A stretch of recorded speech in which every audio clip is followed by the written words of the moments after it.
Wyoming Territory, October 1878. The bruises on her ribs ached with every step, but Georgia Sutton did not stop running. The moon hung low over the dry hills outside Buffalo, silvering the prairie grass as she stumbled through it, holding her skirt up with one hand and pressing the other to her side. Her breath came hard and fast, white in the cold air. Behind her, the lights of the Salter ranch house burned like small fires on the horizon, but she was far enough now she had to be. She had planned it for weeks. She waited until Randolph Salter drank himself sick by the fireplace, same as every Friday night. Then she crept past the door where his son slept, grabbed the sack she had hidden behind the chicken crates, and slipped out through the kitchen like a shadow. She had nothing but a tin of biscuits, a borrowed coat, and the bruises to remind her what would happen if she was caught. The wind cut through the trees as she crossed into unfamiliar land, her boots sinking into the soft earth by the river. Somewhere to the north she had heard of small ranches, independent places, quiet ones. She did not need much, just work, a roof, a name not hissed like a curse. But by morning her legs gave out. She collapsed near a fence line, curled against the base of a cottonwood, her breath shallow. Sunlight broke over the hills, and with it came the sound of hooves. A man dismounted a few yards away, walking slow but sure, hand resting on his revolver. He had a wide-brimmed hat, dark coat dusted with trail dirt, and eyes the color of burnt amber, sharp eyes, watchful. "You alive?" She tried to sit up but winced. He stepped closer. "Easy now." "I am not here to steal," Georgia said, voice raw. "I am not here to cause trouble." "Looks like trouble already found you." He crouched beside her. The revolver stayed on his belt now. His hands were steady as he passed her a canteen. She drank, coughing a little. "I am Georgia," she said. "Quinn Shepard," he said. "This is my land. You crossed onto it sometime in the night. I needed to get away." She gripped the canteen tighter. "I will not stay long." "You run from someone?" he asked. She nodded once. He did not press her, just looked past her at the torn hem of her dress, the bruises. "Come on," he said finally. "You will freeze out here. Got an extra cot in the barn. You can rest there till you figure out your next step." "I do not want to be a burden." "You are not," he said, "but you need food and sleep. We will talk after." He helped her up, slow and careful, guiding her toward the small barn nestled behind a modest ranch house. Horses whinnied as they entered. Quinn laid a blanket across the cot in the corner, lit the stove, and handed her a small plate of eggs and bread. She ate like someone who had not seen kindness in a long time. The next few days passed quiet. Georgia cleaned tack and mended torn feed sacks to earn her keep. Quinn never asked more than her name. He watched her with a kind of quiet patience, like he had known people who needed time. On the third morning he brought her a new pair of boots, sturdy, worn but whole. "You cannot keep giving me things," she said. "You are earning them," he replied. "You work hard, animals like you, that says something." She smiled for the first time in weeks. That night a storm rolled over the hills, thunder growling low. Georgia did not sleep. She sat curled on the cot, arms around her knees. She flinched when the door creaked open. Quinn stood there, holding a lantern. "You all right?" "I do not like storms." He stepped inside and leaned against the post. "You do not have to be afraid here." "I have always been afraid," she whispered. He nodded slowly, then walked over. He sat beside her on the cot but left space between them. "You are safe," he said. "No one's going to hurt you here. I will make sure of that." She looked at him, really looked. There was a strength in his voice that steadied her, something solid beneath the quiet. She reached out just barely, and her fingers brushed his. He did not pull away. The next morning, Georgia found herself laughing, just a little, just once, when one of the horses tried to eat her apron. Quinn looked up from hauling hay and smiled at the sound. "You are starting to look like yourself," he said. "I do not know who that is anymore." "Then you can figure it out here." But peace never lasted long. 1 week later, a man rode into the Shepard ranch. Georgia saw him from the barn window. Randolph Salter, big and red-faced, with 2 of his men behind him. Her heart slammed against her ribs. Quinn stepped out onto the porch, arms crossed. "You have something of mine," Salter said. "She is not property." "She is under contract," Salter snapped. "She works for me." "She ran," Quinn said. "That says enough." She stole from me. She has not touched a damn thing since she got here. I want her back. Quinn stepped down from the porch, close now. You are not taking her. You think you can stop me? Quinn glanced once at Georgia, then back at the man. Try. Salter's hand twitched toward his gun, but Quinn moved first fast and sure, drawing his revolver and leveling it steady. His voice stayed calm. Leave, he said. And do not come back. Salter scowled, then spat in the dirt. You will regret this. They turned and rode off.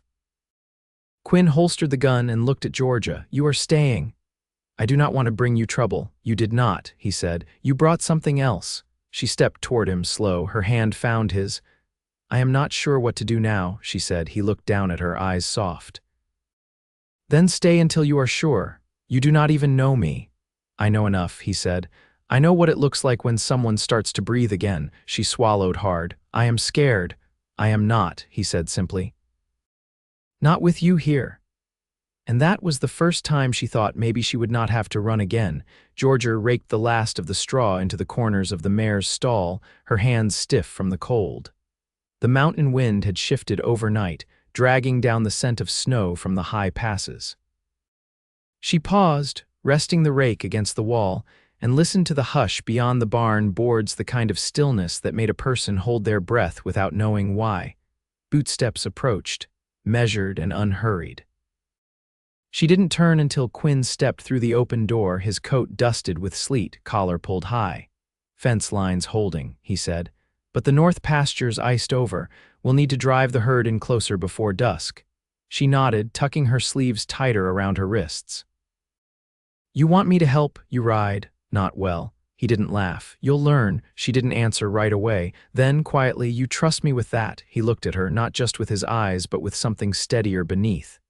Yes. They saddled 2 geldings from the smaller pen. Quinn showed her how to check the cinch, how to guide the reins without jerking. His instructions came without judgment, only calm precision. She followed his lead, her balance uncertain but improving with each mile they covered. By early afternoon, the sky dimmed under heavy cloud. Quinn whistled low to the cattle as they moved along the ridge, Georgia riding a pace behind. Her thighs ached, her knees trembled, but she stayed upright.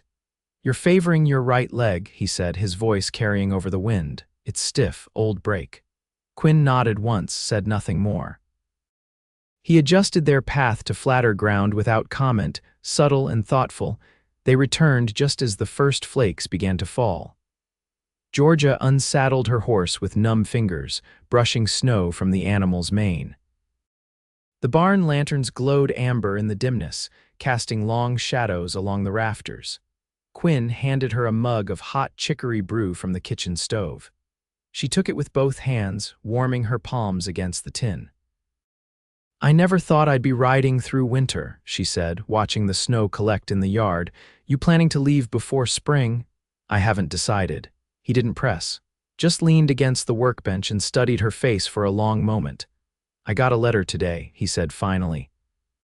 From a woman in town, Mrs. Harper. She needs someone to help her with sewing and keeping her shop straight. Georgia looked up sharply. You want me to go? No, he said, quiet but firm.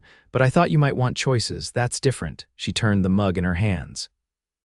Why are you doing this? You want honesty? I do. Because you're strong, he said. And I figure you've been told you're not more than once. That's not true. She lowered her gaze, heart thrumming against her ribs. I don't know how to believe that yet. Then stay long enough to learn. Later, as night settled thick and the fire cracked inside the house, she sat near the hearth with a mending basket in her lap, patching a tear in one of Quinn's shirts.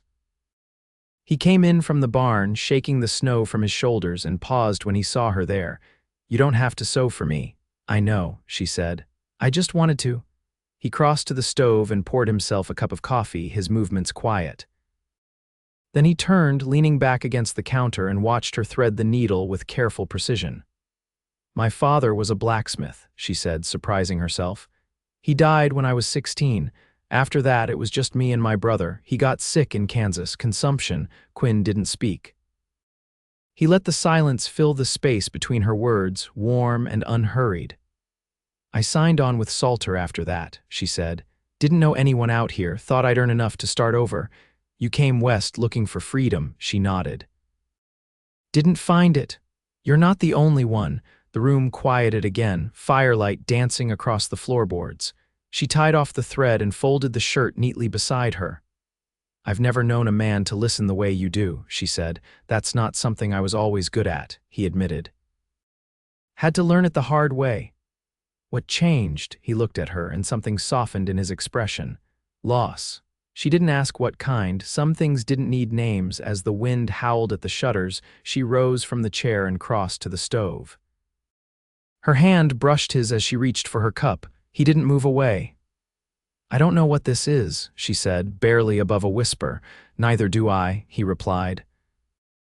But I want to find out. She looked up at him, the fire catching gold in his eyes, and for the first time in a long while she didn't flinch from hope. Then I'll stay, she said. If you'll have me, I already do.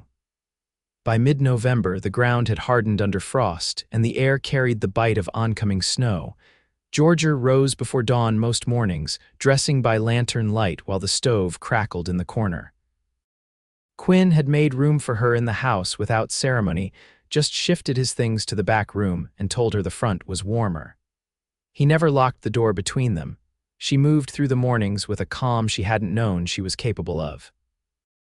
There were eggs to gather, firewood to stack, and a pair of colts needing closer halter work. She took to the rhythm naturally, her hands learning the feel of reins and rawhide, the weight of a feed bucket, the silence of a barn before sunrise.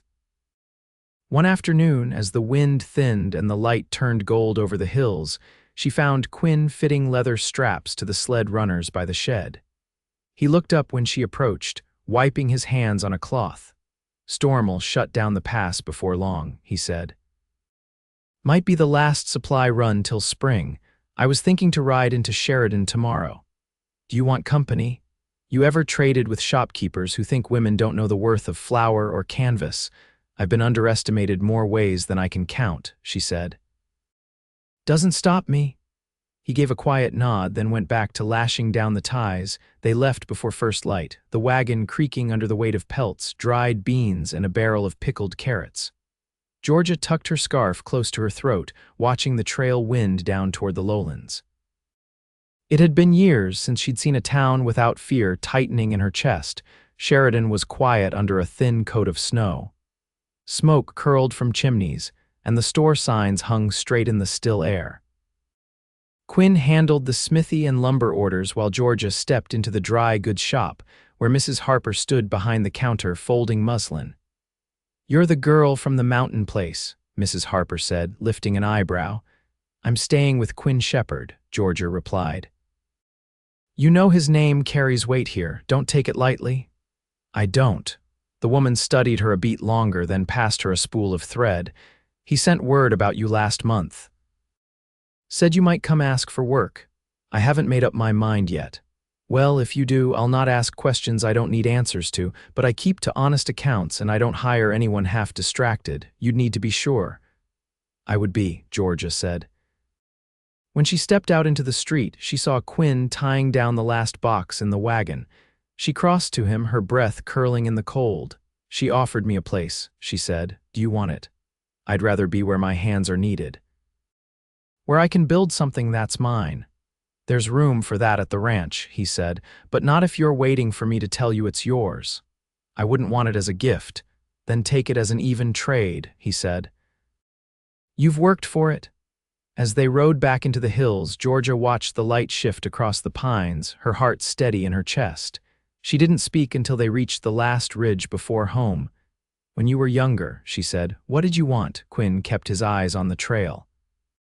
To raise something that lasted. Land, maybe. A name that meant something. Never figured it'd be just me. It's not, she said. He looked at her then, not surprised, just quiet and sure, like he'd been waiting for that answer. They unloaded in the dark, working side by side under lantern glow. Georgia's hands were raw from the cold, but she didn't feel the ache. She felt the steadiness of the ground beneath her, the warmth of a place earned, not begged for. Inside, she hung her coat by the door and turned to face him. His hair was damp from snow, his shoulders drawn with the day's weight. I'm not afraid of staying anymore, she said, I know. And I think I know what I want now. He stepped toward her, slow, careful still. Say it. I want to build something that lasts too." His hand found hers, rough and warm. She leaned into him, not with hesitation, but with the certainty of someone who had crossed every mile of doubt and chosen her place. They stood together in the quiet, the fire low behind them, the wind fading outside. Outside, winter gathered its breath. Inside, nothing moved but the slow, certain beat of two hearts learning how to keep time with each other. The first snow held through the night, blanketing the ridge in a pale hush that dulled every footfall and softened the edges of the world. Georgia rose early, pulled on the boots Quinn had given her weeks ago, and stepped into the stillness. Her breath fogged in front of her as she crossed the yard to the chicken coop, the boards creaking faint under the frost. She moved carefully, mindful of the slick patches, her shoulders wrapped in a shawl she had sewn from scraps found in the loft inside the barn. Quinn was brushing down one of the draft horses. He glanced at her once, then returned to his work without a word. She set the egg basket on the bench and picked up a bristle brush, taking the gelding's far side. "The mare didn't eat much last night," she said, brushing in steady strokes. "She's heavy with foal," he replied. "Might be the cold slowing her. I'll keep watch on her through tonight." He looked up at that, expression unreadable. "You sure?" "I've done it before. Back in Missouri, the family I worked for raised mules." Quinn nodded once, a quiet trust passing between them. She stayed by the mare until after supper. The fire in the stove was low when she returned to the house.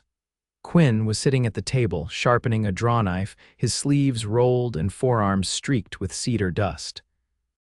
She poured a kettle of water into the basin and washed her hands at the sink before joining him. He didn't look up right away. "I've been thinking about expanding the fence east. That slope's good grazing come spring. You'd need more posts. I've got a line on some tamarack from the logging camp west of here. They'll trade for jerky and wool. I can help you haul it." His hands paused, blade hovering mid-stroke. "You still planning on staying?" She leaned her elbows on the table. "I haven't packed. I wasn't sure if that meant you were waiting or settling." "I don't wait anymore," she said. "Not for something I want." He set the drawknife down and met her gaze. "And what is it you want?" "I want a place where I'm not just tolerated, where someone sees me and doesn't flinch from what I've had to survive."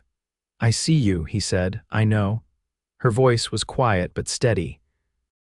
"That's why I'm still here." He reached across the table, his fingertips brushing hers. "You're not what you came from. I carry it every day, but I don't think it owns me anymore." He turned her hand over, studying the calluses and faint scars. "You've earned more than survival." "I want more than that," she said. "I want mornings where I know the sound of someone's step on the porch, evenings where I can ask about your day and mean it." "You already have that," he said. "I want it to last." He stood then, slowly, and came to her side. When he offered his hand, she took it without hesitation. He pulled her gently to her feet, and they stood in the quiet warmth of the kitchen, the stove ticking softly behind them. "I don't have much," he said, "but what I have is yours if you want it." "I want you," she answered. "Not as an escape, not as a favor. As a partner." He cupped her cheek, his palm rough with work, and she leaned into it with the ease of someone who had stopped running. Outside, the snow began again, falling soft and steady. Inside, Georgia rested her head against Quinn's chest, his arms around her, and listened to the quiet rhythm of a home being built not with timber or nails, but with choice. With every passing hour, she no longer felt like someone who had fled. She felt like someone who had arrived. The first calf was born under a clear sky, just before dawn, its coat slick and steaming against the brittle hay. Georgia crouched beside the mother, her breath ghosting in the cold as she wiped the calf's nose with a strip of linen. The little thing blinked once, then let out a thin, shaky bleat. It was stronger than she'd expected. "I didn't think she'd hold out through the night," she said, glancing over her shoulder. Quinn stood just outside the stall, coat unfastened, sleeves rolled. "She wouldn't have if you hadn't been here." Georgia didn't answer right away. She focused on the calf, guiding it gently toward its mother's side. Only once it latched on did she straighten, brushing straw from her skirt. "Do you ever think about bringing more cattle in?" she asked. "Thought about it," he said, "but it'd mean hiring more hands. Maybe fencing off the South Bend." That land's good, she said. Spongy, but it drains well. He looked at her with quiet amusement. You've been walking that bend, only when I need to clear my head. You see anything else worth noting? Couple of deer trails and a lean in the fence near the creek. I'll mend it. Quinn stepped into the stall and ran his hand down the calf's back. You saying that like this place is yours to worry over? She turned toward him. Isn't it? His gaze held hers, and something passed between them, quiet, certain. He nodded once. Later that morning, Georgia brought in kindling from the pile behind the shed, her boots crunching softly over the hard, packed snow. Inside, the house was warm, the air tinged with the scent of boiled chicory and something faintly sweet. She stopped in the doorway, watching Quinn roll out dough on the kitchen table, the sleeves of his shirt pushed high and his brow furrowed in concentration. "Since when do you bake?" she asked. "I don't," he said, not looking up. "But I saw you eyeing that molasses jar last week." She stepped forward and lifted the edge of the tin. "That's not bad. Could be better if someone showed me how to do it right." She washed her hands at the basin and joined him, shaping the second half of the dough. After a while, their arms brushed without apology. She reached for the flour, and he steadied the bowl so it wouldn't tip. "I never thought I'd spend a winter like this," she said as they waited for the biscuits to rise. "Not with someone who notices what I care about." "I notice everything you do," he said. "Always have." That evening, after supper, Georgia opened the chest near the hearth and pulled out a bundle of letters she hadn't shown him. She sat beside him on the bench and laid them across her lap, fingers hesitant. "Some of these are from my brother," she said. "Before he passed. You don't have to read them aloud. I want you to know who I was before."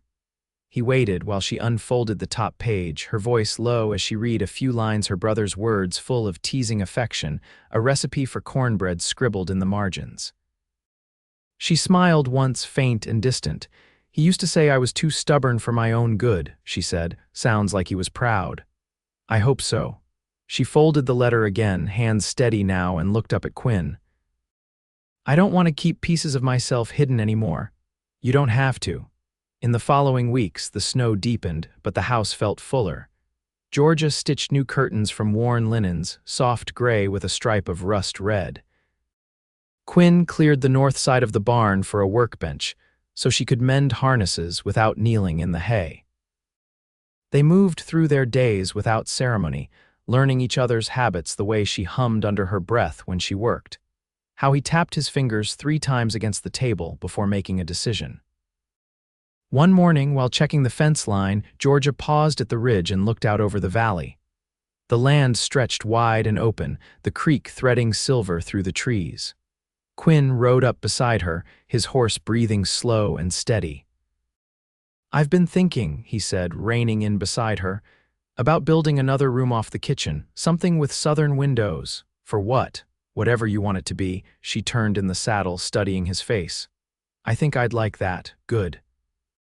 "Because I already cut the lumber." She laughed, the sound rising into the cold air like a bell. He reached for her hand, gloved and calloused. "You ever think about marriage?" She didn't look away. "I think about you and about staying. I want to make a life with you, Georgia. Not just share space." "I want the same," she said. "I want to wake up and know I'm exactly where I belong." He leaned forward and kissed her, slow and certain, the horses shifting beneath them. When he pulled back, she didn't let go of his hand. They rode back together, the hills around them dusted with the soft glitter of sunlight on snow. By spring, the fences were mended and the herd had doubled. The new room stood with clean windows and a thick walled hearth. Georgia filled it with shelves for her sewing, a spindle Quinn carved by hand, and a chair she'd upholstered in old quilt squares. The morning they wed, it was just the two of them, standing under the cottonwood near the pasture. He tied a ribbon around her wrist instead of a ring, the color deep brown like the bark of the tree. She pressed her forehead to his and whispered a promise he never asked for, but would carry all his days. They returned to the ranch as husband and wife with no fanfare, only the quiet understanding that every moment forward would be built with their own hands. Years passed. The herd grew. A daughter was born with Georgia's eyes and Quinn's quiet strength. They taught her to read by lamplight, to ride with care, to see the world not as something to fear, but as something she could shape. Georgia never ran again. She walked the land each morning, her shawl trailing behind her, her home rising steady behind her.